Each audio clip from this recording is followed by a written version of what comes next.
In this video, we will talk about how to assign a static IP address in Windows 10.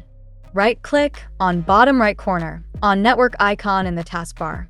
It could be Wi-Fi or Ethernet. Select Open Network and Internet Settings. First, let's check your current IP address assigned to your device.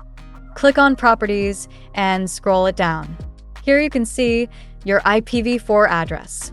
Make sure to remember it, as we need to enter this IP address. Go back to Network and Internet Settings. Make sure to click twice on the arrow. Now scroll down and click Change Adapter Options. Right-click your active network like Wi-Fi or Ethernet. Select Properties. Here you have to select Internet Protocol version 4. Then click on Properties. Select Use the following IP address and enter the IPv4 address in here. The subnet mask will automatically appear when you click in the box. The default gateway is your router's IP address. To find that, simply click in Search, type CMD and open it. Type ipconfig and press Enter. Here you can see your default gateway.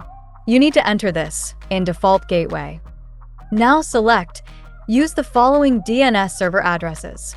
In Preferred DNS, you can use Google DNS or Cloudflare DNS. I'm using Google DNS. After this, click on OK and close all windows.